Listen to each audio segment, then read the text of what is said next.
Let's start this thing. So, the buying a home in Rotterdam webinar. Thanks a lot for joining. I'll be sharing some information about the process and so on. But first, let me introduce myself. I am Kimo. I'm the founder of Expat Housing Network. I'm half Dutch, half Caribbean, so I know what it's like to move to a new country, start a new life. I'm a proud father of a daughter who's 4. Actually, she turned 5 2 weeks ago, so that's always good fun. And she thinks she's 16, so she's like a what is it, a 5-nager at the moment. I bought my own home about 5 years ago, and it took me a while to actually get an offer accepted. The market was quite competitive. Back then, we weren't supporting people with finding a home to buy yet. We were only supporting people with finding a home to rent. So I was kind of like wet behind the ears or very unexperienced in the market. Had I known then what I know now, oh, things would have looked so different. I'm here to share, well, at least some of the things that I could have done differently, and of course, all the information, knowledge, and experience that we've built over the last couple of years, because we've helped hundreds of people buy a home.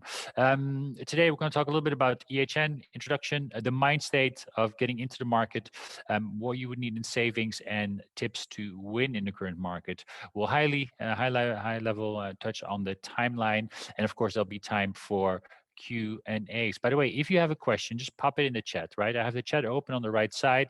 Just pop it in the chat and then I can answer them during the presentation. It's not a big group that we're with today, so please feel free just pop your questions in the chat.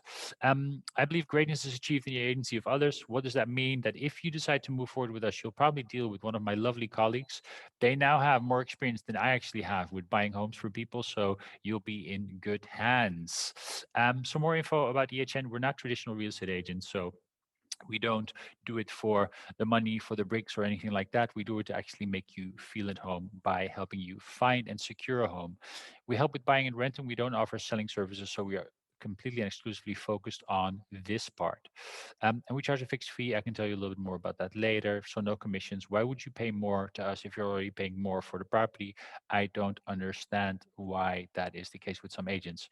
And of course, we know what it's like to settle into a new country. If you saw the previous slide, then the majority of people that are working with us are either from abroad or have lived abroad, so they know what it's like. What is the added value of EHN? Well, selling agents take our offers more seriously because we've done the due diligence. We can sometimes book in viewings when it's no longer possible, and we support by reviewing, of course, legal documents. Also, one very important thing, we help define the market value. In this market, that is one of the most important things to do. I'll tell you a little bit more about that later, and of course, we'll inform you about the rules and regulations and make sure you don't make the same mistakes that I made in the beginning. By the way, if you're interested in buying a new build, we have a special webinar for that on the December the 9th, Thursday at 11. Please, I'll share this presentation with you. There's a link in here that you can click on so you can actually register for that if you're interested in that. Especially in Rotterdam, there's a lot of new build projects going on, so it might be useful to join the webinar there. I'm very curious to hear from you guys where you're on the process. Are you still in your orientation stage? Have you started searching? Are you in viewings? Have you submitted an offer or maybe even have an offer accepted? Just pop it in the chat and then I know where you guys are. I'll continue with the mind state because we often get the question, is this the right time to buy? I'll show you some quarters, some last year or last quarter numbers. The properties for sale were about 1741. The average price was about 375K, up 20% from last year. And the days to sell was about 15 days. So that's the day it actually is posted to the day it's sold, which is relatively quick. So it doesn't mean that you don't have tons of time to make decision. It's a big decision though, so please do make sure you do the diligence. If we look at the property prices, we've seen them gone up from 2014 onwards. Before that, we saw a bit of a dip because of the global financial crisis, but afterwards they've consistently increased. And if I add the numbers for 2021, 22 in there, then we'll see an even steeper increase. Thanks a lot for leaving your details, Nadia and Tanya, of where you are. I'm happy to see that you're still in the search/orientation stage. So hopefully this webinar will give you some added value. A lot of people think, okay, hey, the market is continuously going up. Isn't this like the peak? Aren't we buying at the peak? And I always say, have a look at two different things. First of all, always compare if buying a home is more kind of like interesting than currently renting a home. What kind of place are you in?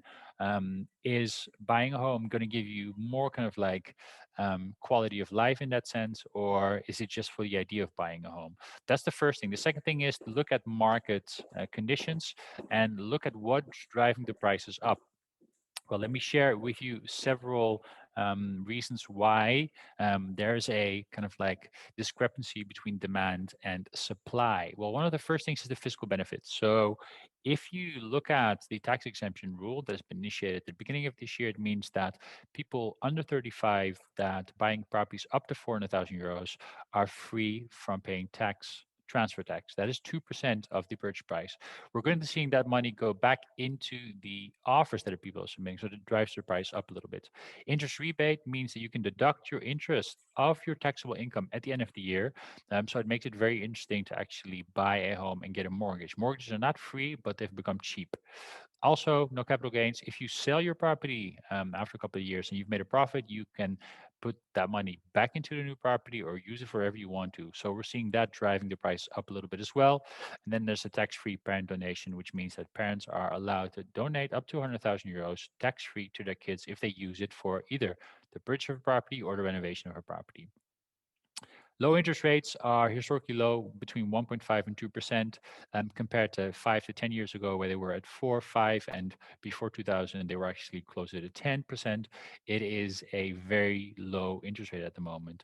We're not expecting that to go up massively. Maybe it'll go up a little bit, but still, you'll have a cheap deal. It's not free again, right? A mortgage does cost money, but with the low interest rates compared to, for example, the high rents, it would make it interesting for people to, or it is making it interesting for people to actually enter the buying market. Well, compare that or combine that with a lack of supply. So the Dutch are, well, notably known for not making their quota. So building properties is not going as fast as we'd like it to go.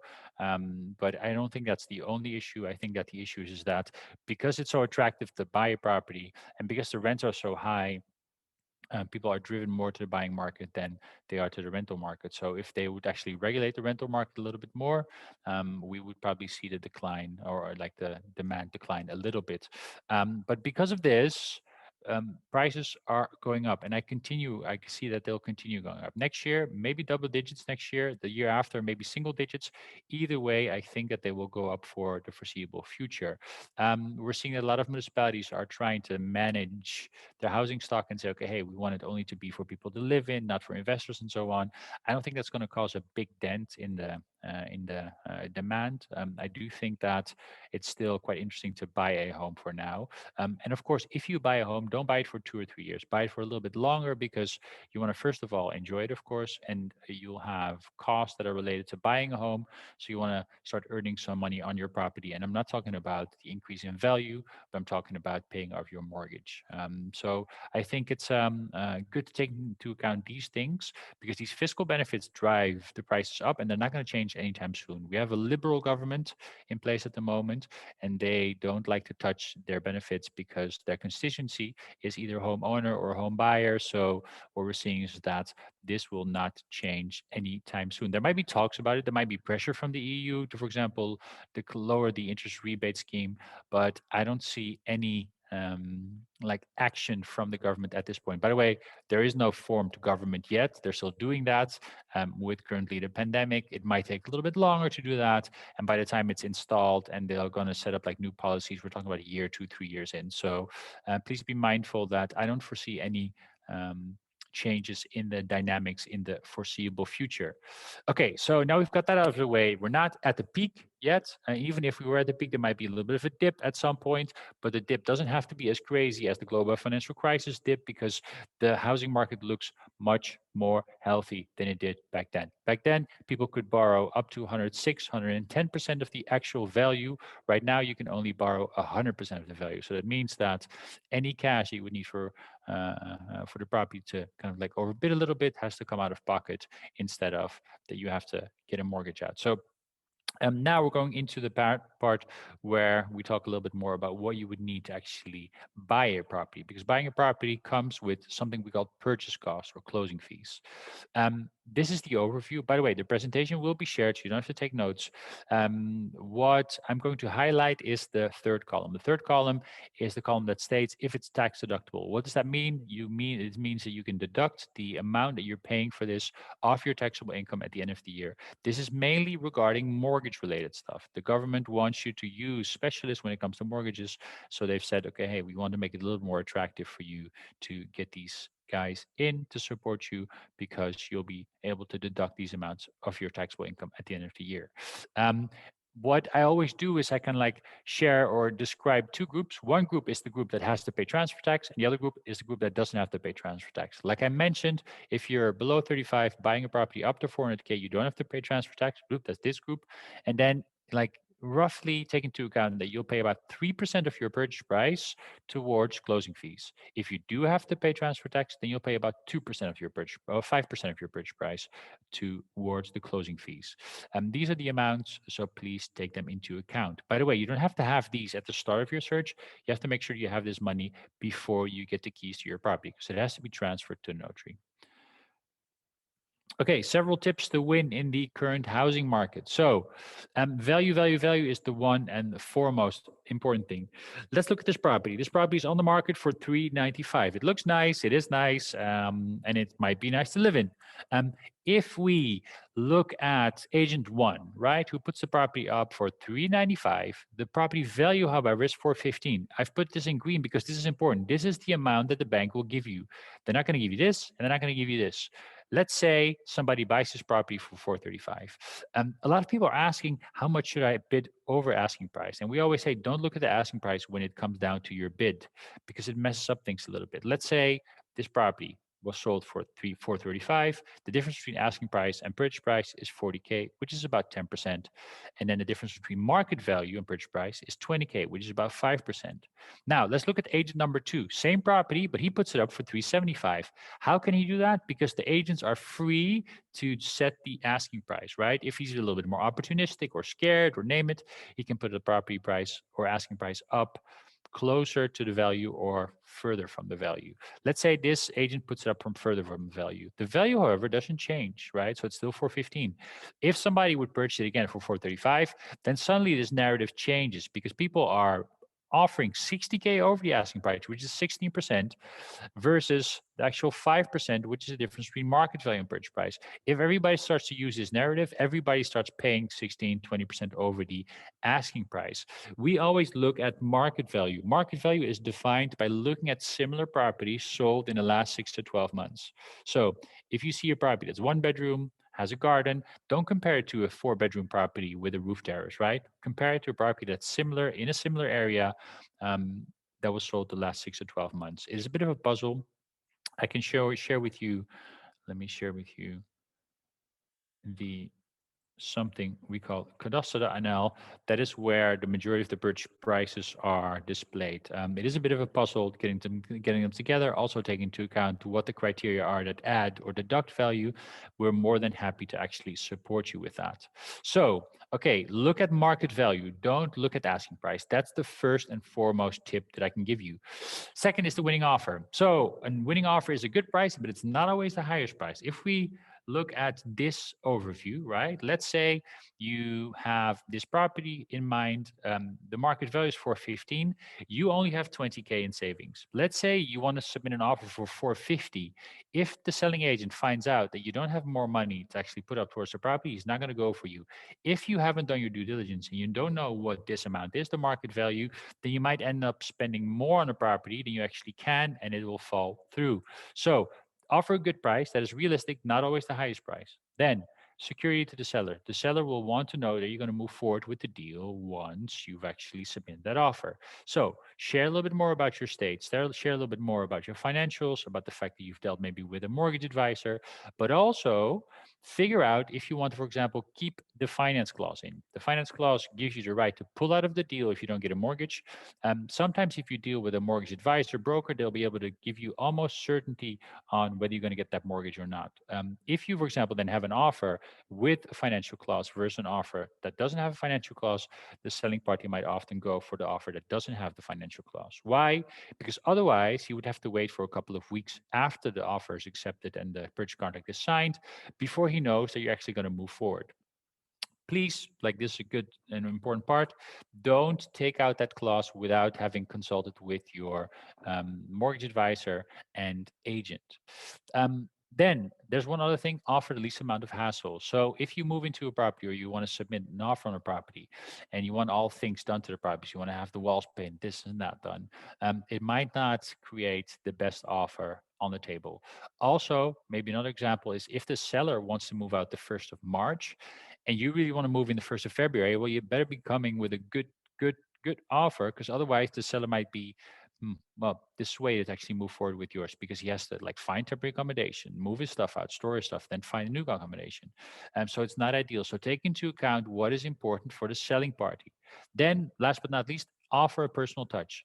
Why? Because especially if you're dealing or competing with an investor, then most likely people that have lived in their home for a while have built an emotional connection to it. So they want somebody to move into their home that will also appreciate their home like they have done. So share a little bit more about yourself, why you like the property, where you're from, where you're working, and what makes you tick, and what actually made made the property so special. So submitting and winning offers a good price, not always the highest price. Security to the seller. So think about the clauses, the clawback clause or the pullout clauses that you put in your offer.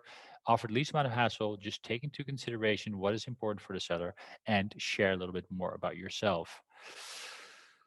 Then the third tip is due diligence, right? And this is a bit of an interactive part. So we have a technical inspector. She comes in to inspect the property and help you understand if there's something that needs to be done, renovated, or upgraded in the foreseeable future, the long-term future, and so on. Then you have the appraiser. He comes in to actually define the market value. Why does the appraisal come in? Because banks don't like to receive a valuation report from the selling or buying agent because we're biased in that sense, right? The appraiser comes in and he's kind of like the independent party, even though you pay for it. He comes in, defines the value, he takes a few photos, does the majority of the work behind his desk, and then what he does is he sets up a report. He has to send the report to an independent institute that checks if he's played by the rules. If he has, then it'll be sent to the bank, and that's the value that you're going to get. My question to you is, do you book these guys before or after your offer is accepted? Just pop your answer in chat. I can have a quick sip, my tea. So do you book the technical inspector before or after your offer is accepted? Nadia says after. Any befores? Dory says before. Any afters, any befores? We got a 50-50 split now. Is there like the third that will define what the winning answer is? Let me spill the beans on this one. So you booked them in after the offer is accepted. Congratulations, Nadia. Sorry, Dari, but let me explain why. So let's say you request these guys to come in before your offer is accepted and your offer is not accepted, then you've lost about $1,000 because that's the amount it costs for these guys combined to actually come in. I understand that you want to know what the property is like and what you would need to do to renovate it before you kind of like complete the deal. And this was a bit of a trick question because when you submit the offer, you're not committed to the deal. The committed part comes when your purchase contract is signed and the 3 days that we call the cool-off period have expired. So after this period, you're committed to the deal. Before that, you can wake up in the morning, think, okay, hey, I don't really want to move forward with this, and then you can pull out without giving any reason. Of course, you have to inform all parties, but it doesn't commit you to anything. What is important, though, is understanding what you're buying, right? So once you've submitted that offer and it's accepted, then get these guys in ASAP because you want to get the reports preferably before you sign a purchase contract. It takes about a week and a half between offer acceptance and purchase contract signing. So you have that time to make sure you get these guys in, get the reports, review the report as well. The value is important because the bank will give you that money. If it turns out the value is much lower, then you might have to end up spending more cash. And if you don't have that, then you can pull out. The appraiser or A report of a technical inspector will help you understand if there's anything that needs to be done on short notice. I had a case the other week where something was not working within the property. It turned out that the boiler wasn't working well. We weren't testing on hot water when we viewed the place, so we had a report from technical inspection like, hey, this is not working. That needs to be fixed, and we informed the selling party like, hey, we're buying a property. You completely renovated it, but these are things that you still need to take care of before we move in, and we want to have it added to the purchase contract. So make sure you get the reports latest before the purchase contract signing. If that is not possible when it's super busy, then make sure you definitely get them in before the cool off period ends. So, question from Tanya. Could you please tell me about new restrictions for owners on renting out their apartment that is lower than 355K? Is it applied for all properties, even bought a few years ago, or only for new deals? So I assume, Tanya, that you're suggesting the new regulations that will start next year, where they want to restrict on renting out properties, or especially when you buy a property that you have to live in it yourself. By the way, these restrictions are not completed yet, so they might still change next month.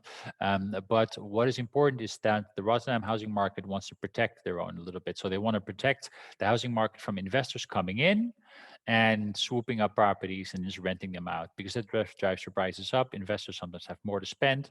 So what they've said is, they said, okay, hey, first of all, we want to make sure that you actually live in the property if you buy it, so that you don't buy it just for pure investment. And second of all, we're going to restrict the amount of properties that can be rented out. So what is important to figure out is, close to the end of this year, is what the actual regulations will be like. What they've done is, the last couple of months, they've floated a few ideas, and it will be finalized before the end of the year. So when it comes to the actual value, there's no 100% clearance on that yet. So I expect that to formalize a little bit close to the end of the year. When it comes to your old properties, especially um, with this new regulation in play, I expect that the old properties will still have the old rules. So if you have an old property that is more or lower than 355K, then I expect you'd be able to still rent it out. There might be some restrictions on who you can rent it out to, but again, there's no formality on that yet. Sorry, I hope that answered your question a little bit, Tanya. Um, then the timeline. So the start search date. So let's say you start search today. It's going to take a while before you found something and submit an offer. But so this is a little bit skewed. But let's say in 2 weeks you get your offer accepted. Hooray! Well done, well done, well done. The appraiser and technical inspector, you want to get them in ASAP. Then you'll sign a bridge contract, and the mortgage application could be finalized then. It's not that you'll get an approval, but the mortgage providers need a signed bridge contract to actually accept and process the final application. Then the cool-off period ends, so 3 days after signing the bridge contract. Then you have a couple of weeks to get your mortgage approved. And then about 7 days before you get the keys to the property, you'll get a final invoice from the notary that states, this is the amount that you pay for the property. These are the amounts you have to pay for purchase costs, which I described earlier on, deduct the mortgage of it, and this is the amount that still would need to be paid into the account of the notary. Then you'll have the final day where you become the owner of the property. Before you do go to the notary, though, you have to go to the property to finally inspect it, to make sure that it's still in a good condition and that there's no hidden surprises there. Well, if all's good, you go to the notary, you'll sign the transfer deed, which makes you the owner of the property, and you'll sign the mortgage deed, which makes you the owner of a mortgage. This all takes place in a couple of hours. If it turns out that there's something wrong with the property during the inspection, you can raise that at the notary. Let's say you move in and you find out a couple of days later that something's not working, then you can still hold the seller liable if he has the obligation to inform you about these things, and if you can prove that he should have known about it. Let me give you an example. We bought a property for somebody, and about 3 or 4 days after they've moved in, they found out that one power socket wasn't working. Well, the seller had lived in the property for 6 years, so they should have known about it. It wasn't that of a big thing until we got the electrician to come in, and they found out that you'd have to rewire part of the electricity system, and that will cost about $1,500. Okay, that's when we held the seller liable and said, okay, you should have informed us about this, because we're not going to inspect all of the power sockets during our viewing or the technical inspection. There's so many in the building, so we're not going to inspect all of them. That's not reasonable. So we held the last seller liable, and they actually paid for the bill. However, you have the obligation of proof, right? So you have to prove that it was the case when you moved in. So the longer you wait, the more difficult it becomes. So don't wait for 2 months. It's a reasonable time. A couple of weeks, 2 months is kind of like the extent of it. But make sure that you reach out to the seller rather within weeks than within months. I kind of breezed through that presentation. There is time for Q&A. Any questions from you guys about the process or anything else? Got a question from Narges. Sir, I just joined. Can you explain again what are the rules and in what case I can rent a house I buy? Also, if the money provides bank is not enough, is there external resource up to 50K where we can take it from there? I myself short on cash. I'm the first year expat. Will move there in a couple of months. What I told earlier on is that they're working on regulation which restricts kind of like investors to buy up properties in about 16 neighborhoods in Rotterdam.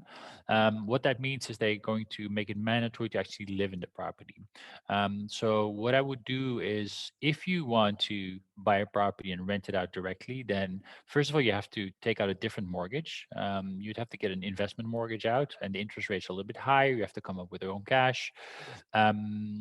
If the money that the bank doesn't provide, if the money the bank provides is not enough, is there an external resources for cash? You can get out another loan. That's a good question. Well, there are some banks that will give you a loan, but still, um, yeah, I'd say that I'm not sure if you do want to do that, especially for a residential property. For investment property, you could, but for residential, it's a little bit different or trickier. We don't often advise people to take out a loan for the kind of like the amount they overbid or for the amount they don't have in cash. But there are private loan setups that banks and some local providers have as well. Um, I would also maybe try and start saving some money, but that is really up to you. Fabio, after how many years do you think is break even point of purchasing a house? I'd say after 3 years, latest, maybe even 2 years, depending a little bit on whether you pay purchase fees or not, depending a little bit on um, if you have to put up a lot of cash to get the property. When does it really become worth it to buy instead of paying rent, since there are buying fees? Like I mentioned, if you look at the buying fees, let's say there's 3% for your fee, right? You have a property that's 400,000 euros that you want to buy. That's 12K. What I normally look at is, okay, how much are you spending on rent on a monthly basis? Because that is money down the drain. Then compare that to the interest that you're paying. Then the difference between, so let's use an example. So on a mortgage of 400,000 euros, with 1.5%, or let's make it 2%, right? Of 2% interest on an annual basis, you'll pay what is it, like 4K per year divided by 12. You'll pay about, well, 340 euros per month on interest. Okay, so that's what you pay on interest. Then, of course, you have what's it called, the principal that you pay. But principal is technically the amount of money that you put into the property, and if you sell it again, you should technically get it back if you sell it for the same price. So that is technically money that you save that you don't flush down the drain. So if we count 340 euros on a monthly basis, and then you divide the 12K that you're paying normally on rent. No, on the oh Jesus, I have to make a Google sheet with this. Like my calculation looks like this. So you have your monthly rent. Um, you have to kind of like accumulate that. Then you look at your purchase fees, which is about 12K. And then what you do is you set it off against the interest rate, because that's technically money down the drain versus the amount of money that you would actually save by not spending it on rent. So if you have a rent of 1,200 euros, deduct the 340 euros from it, which means that you have about 800 euros left. And then you divide 12K by 800 euros, which means that there would be, what is it, about 15 months before you'd actually technically have paid off the purchase fees. That is if you have a 3% purchase closing fee, right? If you have 5%, it takes a little bit more. So the most optimistic view is a year and a half, I'd say, and the most realistic view is maybe 2 years, maybe even 3 years. But again, don't forget to take into account the amount that you'd spend to actually close the deal. because right now people are offering over market value. I hope it answers your question a little bit, Nargis. Sorry, Fabio. Then Dory, if it turns out that the roof needs to be changed, for example, only 2 months later after everything is signed, liability period is over. So liability period is not set in stone. So it's not a legal term. It's a reasonable term. If it turns out that the roof needs to be changed and the seller was aware of it and he didn't disclose it and it didn't come out of your technical inspection, then you could have a strong case. But again, you'd have to prove that this was the case, that he was aware of it. Sometimes it's just bad luck. Sometimes the seller was aware of it or should have been aware of it. And in that case, you can hold them liable. It doesn't happen often that these big things happen, right? Maybe sometimes when there's a storm, it does leak through the roof, but then it becomes a little bit trickier to prove that. A question from Smart. I plan to live in the house that I buy for at least 4 to 5 years. Should I already buy with the buy to let clause? No, buy with a residential mortgage. So residential mortgages are more affordable because the interest rates are lower and you don't have to put up a deposit. So you don't have to pay a down payment towards a property. So start with a residential mortgage. Afterwards, if you want to buy the let mortgage, you can always change it. Question from Tanya. What banks are good to take a mortgage? I use ABN AMRO as an expat, but it looks like they have high interest rates. So what I would do is I would actually go to a mortgage broker. Why? I can always compare them to like the banks and the mortgage brokers. I compare a bank to an old-fashioned retail shop. You go in there, they'll try to sell you the shoes that they have. And they maybe have 2 or 3 pair of products, right? And if you go to a mortgage advisor or a broker, these guys are independent, by the way. They're not paid by any of the providers because that's illegal. These guys have about 30 to 40 different mortgage providers with 2 or 3 different products. So they'll be able to tell you what the best banks are. It depends a little bit on what it is that you're looking for, what kind of setup, how often or how much you want to spend, how often you want to pay off, how long you want the mortgage to be for. I can't tell you what the best bank is because there's so many different providers. Tanya. So I would advise to get in touch with a mortgage broker, and then they'll be able to support you with this question because they have a better view over the range of different products and they'll be able to tell what it is that you need based on your profile as well. A question from Nadia. I'm about to buy a house, but might need to temporarily relocate, maximum 2 years from for work. Am I allowed to rent it out for that set of period, or does it require an investor mortgage like you mentioned? Yeah, that's a good question, Nadia. So sometimes banks do allow it if you have to leave temporarily for work. They'll have some criteria that you would need to add into the rental contract, but sometimes they do allow it. If it turns out that they don't, then you can still change it to a buy-to-let mortgage or an investor mortgage. So what I would do is I would buy it with a residential mortgage. If it turns out that you're going to leave for a year or 2 years, then have a chat with your bank and figure out if you can do it with the current mortgage. If not, you can always change it.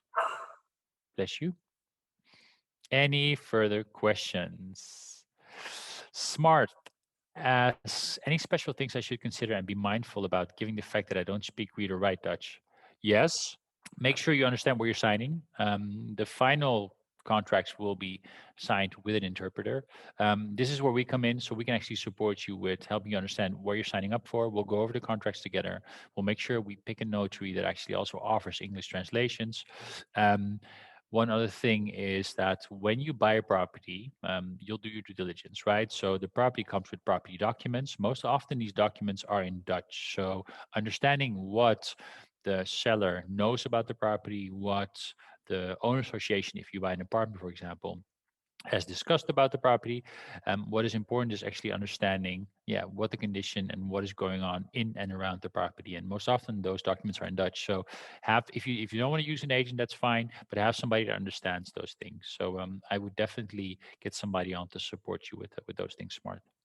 Any further questions? Any further slides? Well, I want to definitely wish you good luck. Did I share? What I'll do is we'll share a link if you want to just jump on a quick call with us for more kind of like specific information. Don't hesitate to reach out. Another question, Mark. Does having a time limited employment contract after getting a mortgage affect getting a mortgage? So Mark, what is important if you have a temporary contract is that you get an employer statement. An employer statement is kind of like a declaration from your HR department that they'll keep you on if you perform well and if the company performs well. That is all the bank would need. So if you have a temporary contract, that could definitely work. Ivan, did I miss a question from your end? I see a question mark. I don't see a question, Ivan. if you were meant to ask a question, I just see a question mark. Ah, a question from Ivan. If the seller does not pick my offer, who do we still pay fee to EHN? So what we do is we charge a down payment fee. So initially we charge a fee to get started. And then what we do is we continue until we've secured a property for you. So if the seller doesn't pick your offer, we'll just continue with the search and we'll continue with submitting an offer for you. So no, we don't kind of like say, okay, sorry, we'll just go on your own then, Ivan. We actually want to make sure that we secure a property for you. So we'll continue with our service. Another question from Smart. How difficult is it to buy land outside the city and then construct the house myself? Hiring a contract, yeah, that makes sense. I see too many houses to buy, but hardly any land to build. Is that a very difficult process? Um, I would take into account three different things. One is that if you buy a property, it doesn't always mean that you own the land, because what we're seeing more and more is that municipalities rent out the land. So they technically sell you the right of use of the land, but they'll still charge you maybe an annual fee to rent the land. It's kind of like ground lease. That's the first thing. The second thing is that building a property is, well, sounds fun, right? You can define what you would like it to be. Please note that there are restrictions. Municipalities have kind of like rules and regulations, so you can only build this high, this wide, so on. Um, and also, it's going to take a lot of time, because in order to actually make sure that it's done well, you have to be there almost every day, right? Follow up with the contractors, and it's always going to take more time. It's going to cost more money than you anticipate. Currently, what we see is that contractors are expensive and that materials are even more expensive. Like, that's still kind of like some post-COVID effects, because distribution channels, production lines, all of those things are impacted by COVID. Wood, iron, it's all very expensive at the moment. So I'm not sure if that is something you want to do at the moment. If you have the time, if you're familiar with kind of like how to actually approach contracting and constructing a new home, you could definitely do it. But yeah, don't see it as kind of like the golden or the holy grail, because yeah, it does come with a lot of hassle. And don't forget that if you start with kind of like purchasing the right to the land and you start developing, then you'll incur double costs as well. So you have to take out a mortgage to pay for all these things, but you don't have the place to live in yet. So you'll have probably your rental amount that you'll pay, and you'll have the amount that you pay for the construction that happens. So what you could do is like have somebody else build the property, right? Do a new build. Again, like we have a webinar on the 9th of December. That could be a way of getting a new property, but without the hassle of chasing up on contracts and stuff like that. I hope that answers your question a little bit, Smart.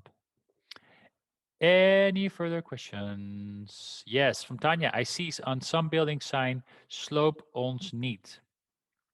I, I assume the municipality is going to demolish these houses. Can we check up front the plans of the government on that? Yes. So if you buy a property that is planned, kind of like scheduled to be demolished, then first of all, the seller has the obligation to inform you, and most likely they're not going to sell the property unless they get something in return for it. What we're seeing is that this happens mainly with rental properties. So the municipality can't just demolish a property that an owner owns, right? So they'd have to buy up the property and demolish it. So I wouldn't worry too much about that part. If you, however, see these signs on walls, most likely they're rental properties. Smart. I think it becomes even more difficult without knowing the language and having the extra legroom money required for the overlapping time. Yes, that's true. If you don't know the language, again, it's not impossible, but you just have to be mindful and timeful. So yeah, I would go for, if you are looking for a good deal, then maybe don't look at the most popular places, right? So the city centers always are expensive. Look for maybe some areas around it. What was funny, the other day I read that we'll see that climate migration will be probably one of the biggest waves of migration that we've seen. And then the first thing I thought, okay, maybe we have to look for properties or for places that are kind of like climate proof, right? Maybe that's an interesting long-term investment. I'm not sure why I'm saying this, but if you look outside of the current kind of like popular areas, then you can find like places that are a little bit more affordable. And with the current working from home kind of like climate, I think that commuting times anywhere between 30, 45 minutes to an hour, depending on, of course, where you come from. If you're from the UK, if you're from India, then most likely you'll experience, or you have experienced, longer working times, commuting times. So don't rule those things out, right? The cities are lovely, but there's so many nice, lovely cities outside the major ones, outside of Rotterdam. I think The Hague is also a great city to live in, but in between there's plenty. Any further questions? It always takes a bit of time for people to type them, so I'm going to give you a few. No? Okay. It was fun. I think we had a nice little group today. Thanks a lot for your questions. I hope it was useful for you too. Again, if you want to reach out to us, don't hesitate to jump on the free intake. No strings attached. Just ask us anything. We'll share this presentation with you. I want to wish you a lovely Tuesday and a great week, and we'll be in touch. Take care, guys. Good luck.